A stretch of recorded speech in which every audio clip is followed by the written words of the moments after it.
Bismillahirrahmanirrahim. Assalamualaikum warahmatullahi wabarakatuh. Perkenalkan, nama saya Ahmad Rushdan Abdul Hadi dari Prodi D3 Keperawatan Bengkulu. Saya akan menjelaskan anatomi fisiologi sistem muskuloskeletal. Sistem muskuloskeletal. Sistem muskuloskeletal pada manusia adalah seluruh kerangka manusia dengan seluruh otot yang menggerakkannya dengan tugas melindungi organ vital dan bertanggung jawab atas lokomosi manusia. Lokomosi ialah pergerakan berbagai otot yang dapat menggerakkan anggota badan dalam lingkup gerakan sendi tertentu. Sistem muskuloskeletal mencakup semua struktur tulang, sendi, otot, dan struktur terkait seperti tendon, ligamen, serta sistem saraf perifer. Sistem muskuloskeletal, otot rangka. Otot atau muscle, jaringan tubuh yang berfungsi sebagai mengubah energi kimia menjadi kerja mekanik sebagai respons tubuh terhadap perubahan lingkungan. Sedangkan rangka atau skeletal, bagian tubuh yang terdiri dari tulang, sendi, dan tulang rawan atau kartilago sebagai tempat menempelnya otot dan memungkinkan tubuh untuk mempertahankan sikap dan posisi. Sistem rangka dan sendi, alat gerak tubuh manusia. Sistem muskuloskeletal, yang pasif, rangka, skeletal, dan yang aktif, yaitu otot, muscle. Rangka tulang, jaringan ikat yang keras dan kaku, jaringan penyokong, banyak mengandung mineral, zat perekat, dan zat kapur. Sedangkan tulang rawan, tulang dan sendi. Susunan kerangka terdiri dari susunan yang berbagai macam, tulang-tulang yang banyaknya kira-kira 206 buah tulang. Bagian pertama tulang kepala yang berbentuk tengkorak ada 8 buah, tulang muka atau tulang wajah 14 buah, tulang telinga dalam 6 buah, tulang lidah 1 buah, tulang-tulang yang berbentuk rangka dada 25 buah, tulang-tulang anggota yang membentuk lengan atau ekstremitas atas 64 buah, tulang-tulang yang membentuk kaki atau ekstremitas bawah 62 buah. Fungsi sistem rangka yang pertama, menahan seluruh bagian-bagian badan supaya tidak rubuh. Yang kedua, melindungi organ vital tubuh seperti otak, jantung, dan paru-paru. Yang ketiga, tempat melekatnya otot-otot untuk pergerakan tubuh dengan perantara otot. Yang keempat, tempat pembuatan sel-sel darah, terutama sel darah merah. Dan selanjutnya, memberikan bentuk pada bangunan tubuh. Komposisi tulang. Yang pertama ada foramen, suatu lubang tempat lalunya pembuluh darah, syaraf, dan ligamentum. Contohnya tulang kepala belakang atau foramen occipital. Yang kedua ada fossa, suatu lekukan di dalam atau pada permukaan tulang. Contohnya pada scapula atau fossa suprascapula.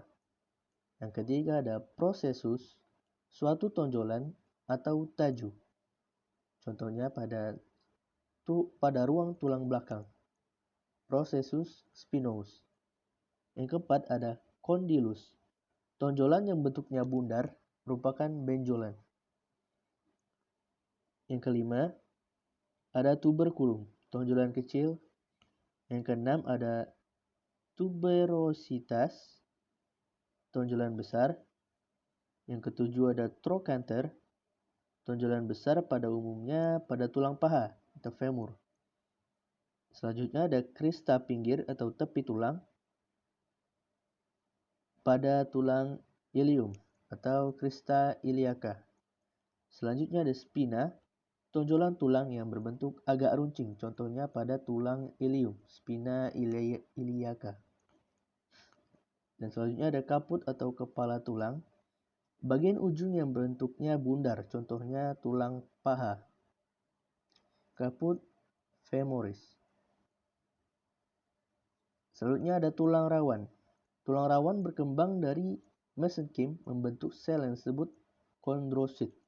Kondrosit menempati rongga kecil atau lakuna di dalam matriks dengan substansi dasar seperti gel berupa proteoglycans yang basofilik. Klasifikasi menyebabkan tulang rawan tumbuh menjadi tulang keras. Contoh, berdasarkan jenis dan jumlah serat di dalam matriks, ada 3 macam tulang rawan. Yang pertama, tulang rawan hialin, yaitu matriks mengandung serat kolagen, jenis yang paling banyak dijumpai. Yang kedua, tulang rawan elastin, serupa dengan tulang rawan hialin, tetapi lebih banyak serat elastin yang mengumpul pada dinding lakuna yang mengelilingi kondrosit. Yang ketiga ada fibrocartilago. Tidak pernah berdiri sendiri, tetapi secara berangsur menyatu dengan tulang rawan hialin atau jaringan ikat fibrosa yang berdekatan. Lanjut ke pertumbuhan tulang rawan. Ada 2 cara. Yang pertama, appositional growth, tumbuh dari luar. Sel pembentuk kartilago di dalam perikondrium menyekresi matriks baru ke permukaan luar kartilago yang sudah ada.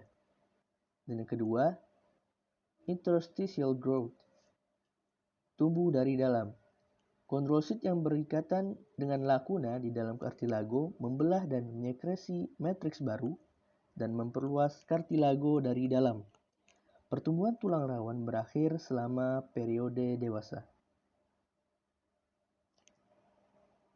Tulang, pembentuk jaringan sel-sel tulang. Sel osteoprogenitor, osteoblast, osteosit, dan osteoklas. Dan matriks. Matriksnya mengandung unsur anorganik, terutama kalsium fosfat atau hidroksiapatit.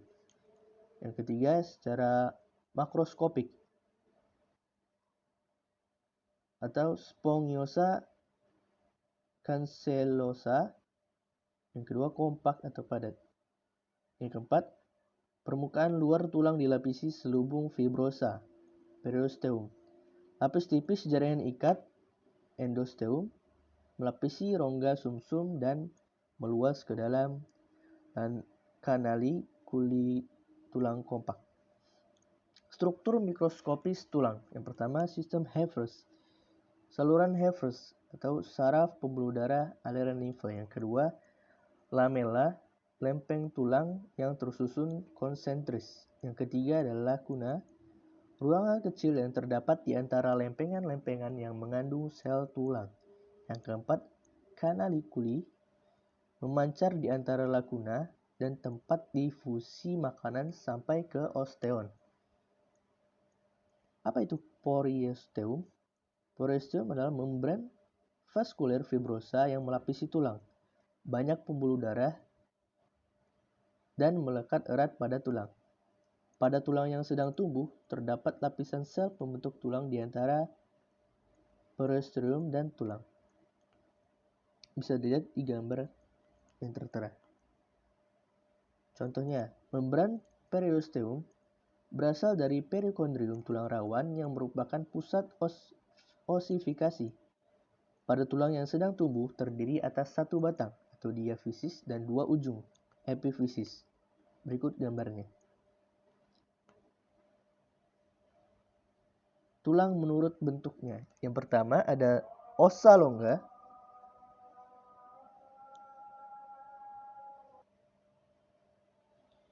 Yang pertama ada ossa longa atau tulang panjang. Tulang yang ukuran panjangnya terbesar. Contoh, os humerus. Yang kedua, ossa brevia atau tulang pendek. Tulang yang ketiga ukurannya kira-kira sama besar. Contoh, ossa carpi. Yang ketiga ada ossa plana atau tulang gepeng atau pipi. Tulang yang ukurannya lebarnya terbesar. Contoh, os parietale. Yang keempat ada ossa irregular atau tulang tak beraturan. Contoh, os sphenoidale. Yang kelima ada ossa pneumatica atau tulang berongga udara. Contoh, os maksil. Berikut adalah gambar sistem skeletal atau rangka.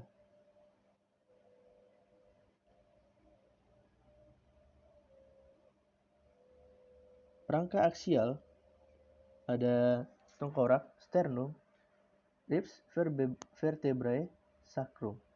Sedangkan rangka apendikular ada scapula dan collarbone, upper limb bones, hip, lower limb bones.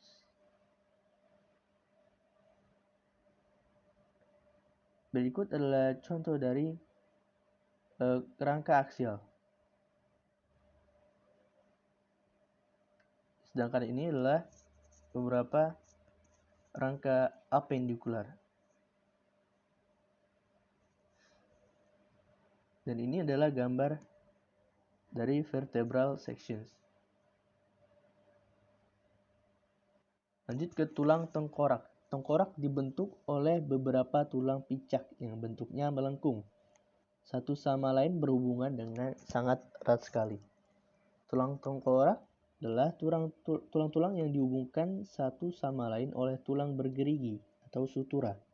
Berjumlah 8 buah yang terdiri dari 3 bagian. Yang pertama ada gubah tengkorak, ada os frontal, tulang dahi terletak di bagian depan kepala, dan os padetal, tulang ubun-ubun terletak di tengah-tengah kepala, dan os occipital, tulang kepala belakang, di belakang kepala. Yang kedua ada dasar tengkorak atau os sphenoidal atau tulang baji, terdapat di tengah-tengah dasar tengkorak seperti kupu-kupu yang punya 3 sayap. Terdapat rongga di depan atau cavum sphenoidalis yang berhubungan dengan rongga hidung. Di bagian atas agak meninggi dan berbentuk seperti pelana, sela tursika, tempat kelenjar buntu atau epiphyseal. Yang kedua ada os ethmoidal atau tulang tapis di sebelah depan os sphenoidal. Di antara lekuk mata terdiri dari tulang tapis yang tegak dan mendatar. Bagian yang mendatar mempunyai lubang-lubang kecil atau lempeng tapis tempat lalunya saraf penciuman ke hidung. Sedangkan bagian yang tegak di sebelah depannya membentuk sekat rongga hidung. Yang ketiga ada samping tengkorak, dibentuk oleh tulang pelipis atau os temporal dan sebagian dari tulang dahi, tulang ubun-ubun, dan tulang baji. Tulang pelipis terdapat di sebelah kiri dan kanan samping kepala. Bagian tulang karang atau squamosa yang membentuk rongga-rongga yaitu rongga telinga tengah dan rongga telinga dalam. Bagian tulang keras atau os petrosum yang menjorok bagian tulang pipi dan mempunyai taju atau processus styloid. Yang ketiga ada bagian mastoid terdiri dari lubang-lubang halus berisi udara dan mempunyai taju seperti puting susu. Processus mastoid. Tengkorak wajah. Bentuknya lebih kecil dari tengkorak otak. Di dalamnya terdapat rongga-rongga yang membentuk rongga mulut atau cavum oris, rongga hidung, cavum nasi, dan rongga mata orbita. Tengkorak wajah dibagi 2 bagian. Yang pertama bagian hidung atau diantaranya ada os lacrimal, ada tulang mata terletak di sebelah kiri atau kanan pangkal hidung di sudut mata. Yang kedua ada os nasal, tulang hidung membentuk batang hidung sebelah atas. Yang ketiga ada os concha nasal, ada tulang karang hidung, di dalamnya rongga hidung bentuknya berlipat-lipat. Yang keempat ada septum nasi atau sekat rongga hidung, sambungan tulang tipis yang tegak. Dan bagian kedua adalah bagian rahang. Di antaranya ada os maxillaris atau tulang rahang atas, terdiri dari tulang bagian kiri dan kanan menjadi satu. Di dalamnya terdapat lubang-lubang besar yang berisi udara yang disebut sinus maxillaris atau antrum higmori yang berhubungan dengan rongga hidung. Selanjutnya di bawah os maxillaris terdapat suatu taju tempat melekatnya urat gigi yang disebut processus alveolaris. Selanjutnya ada os zygomatukum atau tulang pipi, terdiri dari 2 tulang kiri dan kanan. Selanjutnya ada os palatum atau tulang langit-langit, terdiri dari dua tulang kiri dan kanan di bagian tulang muka teraba atas atau palatum mole. Selanjutnya os mandibularis, tulang rahang bawah, dua buah kiri dan kanan dan menjadi satu di pertengahan dagu. Bentuknya seperti logam kuda. Bagian muka membentuk taju yang disebut prosesus korakoid yang itu tempat melekatnya otot-otot kunyah, dan kondilus yang membentuk persendian tulang pipi. Selanjutnya ada os hyoid atau tulang lidah. Letaknya agak terpisah dari tulang-tulang wajah yang lain, yaitu di pangkal leher di antara otot-otot leher. Berikut adalah gambar pandangan anterior dari tulang tengkorak. Selanjutnya kerangka dada. Kerangka dada dibentuk oleh susunan tulang-tulang yang melindungi rongga dada. Terdiri dari tulang dada atau sternum 1 buah, tulang iga atau costa 12 pasang, vertebra thoracalis 12 ruas. Tulang dada menjadi tonggak dinding depan daripada toraks. Rongga dada bentuknya gepeng dan sedikit melebar. Di antaranya ada manubrium sterni, bagian tulang dada sebelah atas yang membentuk persendian dengan tulang selangka atau clavikula dan tulang iga. Selanjutnya ada corpus sterni, bagian yang terbesar dari tulang dada dan membentuk persendian dengan tulang-tulang iga. Yang ketiga ada processus xiphoid, bagian ujung dari tulang dada dan pada bayi masih berbentuk tulang rawan. Berikut adalah tulang-tulang dada dilihat dari anterior. Lanjut ke tulang iga. Bagian depan berhubungan dengan tulang dada dengan perantara tulang rawan. Bagian belakang berhubungan dengan ruas vertebra thoracalis dengan perantara persendian. Tulang iga dibagi menjadi 3 macam. Yang pertama, iga sejati atau os costa vera, 7 pasang dan berhubungan langsung dengan tulang dada dengan perantara persendian. Yang kedua ada tulang iga tak sejati atau os costa spuria, 3 pasang dan berhubungan dengan tulang dada dengan perantara tulang rawan dari tulang iga sejati ke-7. Selanjutnya yang ketiga ada tulang iga melayang atau os costa fluitantes, 2 pasang dan tidak mempunyai perhubungan dengan tulang dada. Ruas-ruas tulang belakang. Ruas tulang belakang ada badan ruas, merupakan bagian yang terbesar, bentuknya tebal dan kuat yang terletak di sebelah depan. Lengkung luas, bagian yang melingkar dan melindungi lubang ruas tulang belakang. Terletak di sebelah belakang yang terdapat beberapa tonjolan. Yang pertama, processus spinosus atau taju duri terdapat di tengah-tengah lengkung ruas dan menonjol ke belakang. Yang kedua ada processus transversum atau taju sayap, terdapat di samping, kiri dan kanan lengkungan ruas. Yang ketiga ada processus articularis atau taju penyendi, membentuk persendian dengan ruas tulang belakang atau vertebralis. Fungsi ruas tulang belakang ada 4. Yang pertama ada menahan kepala dan alat-alat tubuh yang lain, melindungi alat halus yang ada di dalamnya atau sumsum tulang belakang, tempat melekatnya tulang iga dan tulang panggul, dan yang keempat ada menentukan sikap tubuh.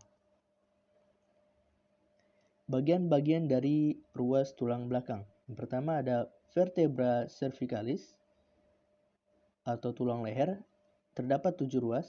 Pada taju sayapnya terdapat lubang tempat lalunya saraf atau foramen transversalis. Ruas pertama vertebra cervicalis disebut atlas yang memungkinkan kepala mengangguk. Ruas kedua disebut processus odontoid atau aksis yang memungkinkan kepala berputar. Ruas ketujuh disebut processus prominent. Yang kedua ada vertebra thoracalis atau tulang punggung. Terdapat 12 ruas pada bagian dataran sendi sebelah atas, bawah, kiri dan kanan membentuk persendian dengan tulang iga. Yang ketiga ada vertebra lumbalis atau tulang pinggang, terdapat 5 ruas. Bagian ruas dari kelima agak menonjol atau disebut promontorium. Berikut adalah contoh vertebralis.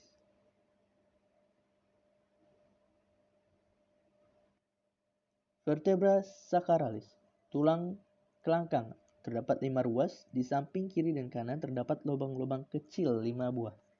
Disebut foramen sacralis. Os sacrum menjadi dinding bagian belakang dari rongga panggul.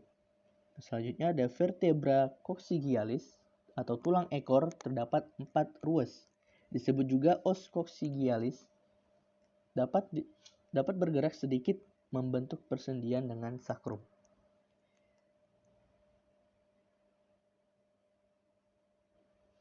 Selanjutnya gelang panggul atau tulang pelvis.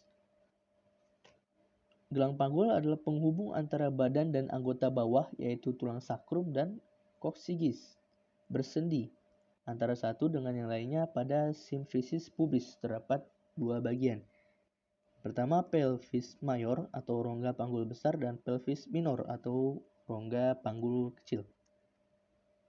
Kedua rongga tersebut dibatasi oleh garis tepi atau linea terminalis. Selanjutnya, sendi pelvis. Yang pertama sendi sacroiliaca. Sendi antara ilium yang disebut aurikuler dan kedua sisi sakrum. Gerakan ini sangat sedikit karena ligamentumnya sangat kuat, menyatukan permukaan sendi sehingga membatasi gerakan seluruh jurusan. Symphysis pubis adalah sendi di mana antara tulang duduk dipisahkan oleh tulang rawan. Selanjutnya, kerangka anggota gerak atas. Kerangka anggota gerak atas dikaitkan dengan kerangka badan dengan perantara gelang bahu yang terdiri dari scapula dan clavicula.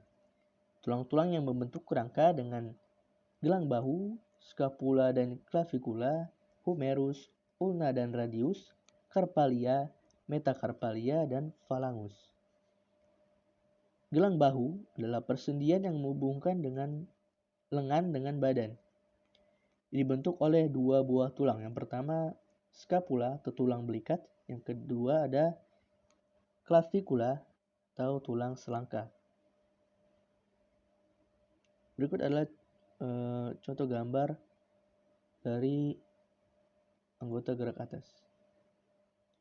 Selanjutnya ada humerus atau tulang pangkal lengan, yaitu tulang panjang seperti tongkat, bagian yang menghubungkan dengan bahu, bentuknya bundar berbentuk kepala sendi atau disebut caput humeri, mempunyai lekukan yang disebut fossa choroid atau bagian depan dan fossa olecrani atau bagian belakang. Selanjutnya ulna atau tulang hasta, tulang bawah yang lengkungnya sejajar dengan tulang jari kelingking.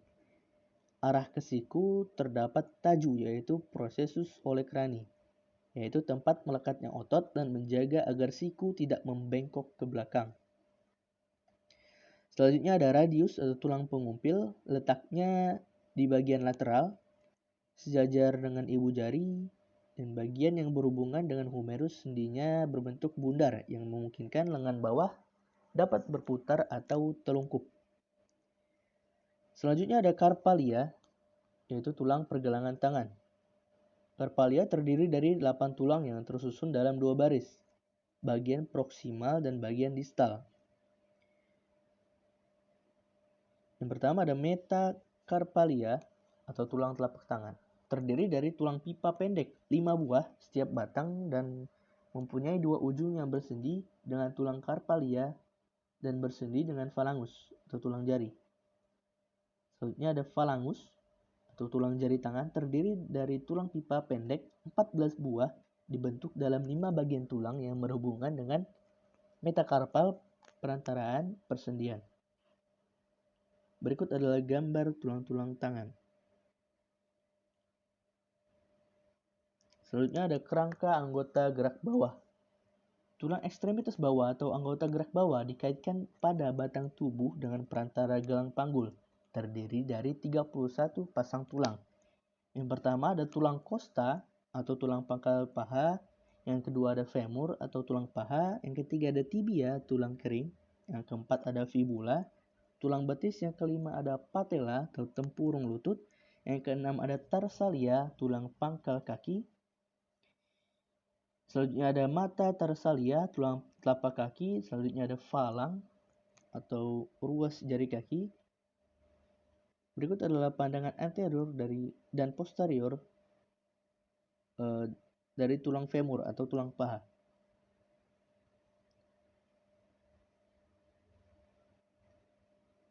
Berikut adalah pandangan anterior dari fibia dan fibula, kanan tulang kaki.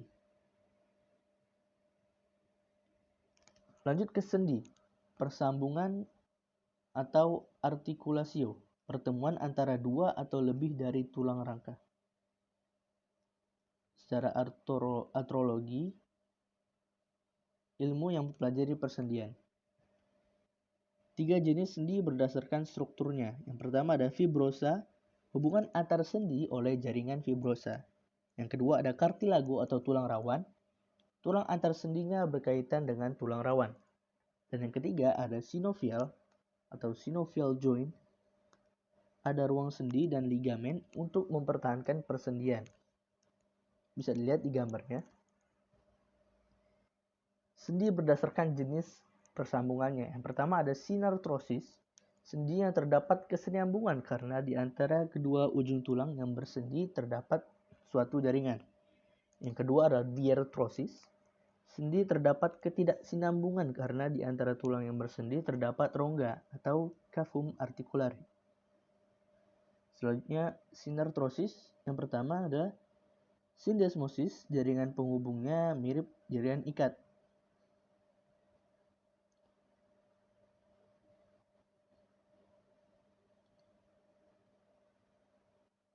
Yang kedua, synchondrosis, jaringan penghubungnya yaitu jaringan tulang bawah. Contohnya antara epiphysis dan diaphysis sebelum penulangan selesai antara kedua ossa pubica. Yang ketiga ada synostosis, jaringan penghubungnya jaringan tulang. Contohnya antara epiphysis dan diaphysis setelah penulangan selesai antara os ilium, os pubis, dan os ischium. Selanjutnya ada diarthrosis. Pada diarthrosis terdapat bagian-bagian yaitu yang pertama ujung-ujung tulang yang bersendi, kepala sendi, dan lekuk sendi. Yang kedua ada simpai sendi. Stratum fibrosum bagian luar dan stratum synoviale. Yang pertama ada rongga sendi berisi cairan synovial. Yang kedua alat-alat khusus termasuk tendon membatasi gerak sendi atau sebagai penyokong mekanik. Yang kedua cartilago dan bantalan lemak atau fat pads. Discus dan meniscus articularis sebagai alat menerima tumbukan penyangga dan untuk mengurangi diskongruen. Yang ketiga ada kandung sega atau bursai mucosae untuk memudahkan gerakan sendi. Yang keempat ada ligamen, aksesoris, ekstrakapsular, dan intrakapsular ligaments. Berikut adalah gambar dari diarthrosis dan sendi. Diarthrosis berdasarkan kemungkinan gerak. Yang pertama ada sendi kejur atau ampiarthrosis, dan yang kedua ada articulationes, kemampuan gerak luas.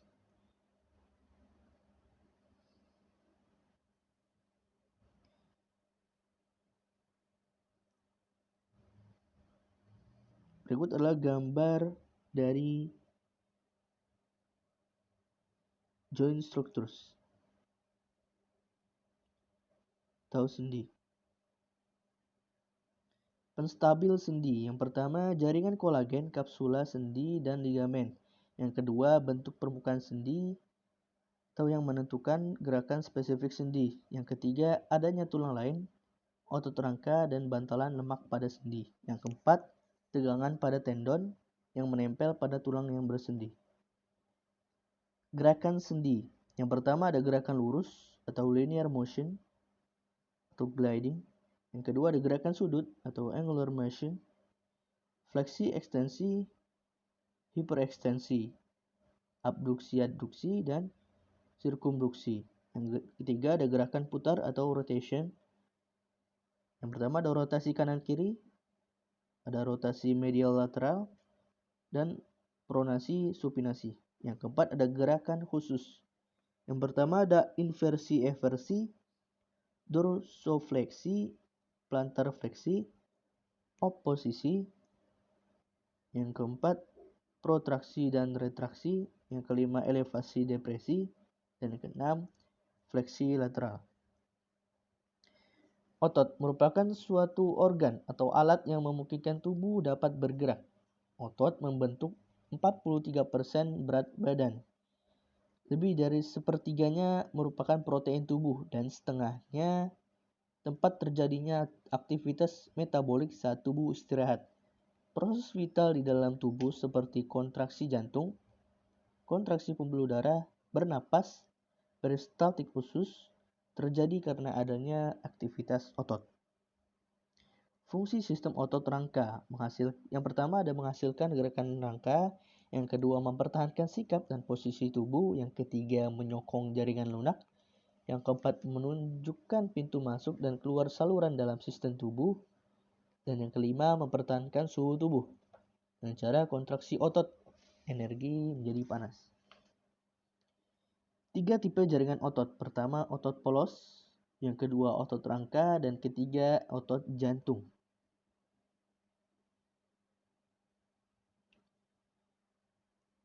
Berikut adalah gambar dari 3 tipe jaringan otot.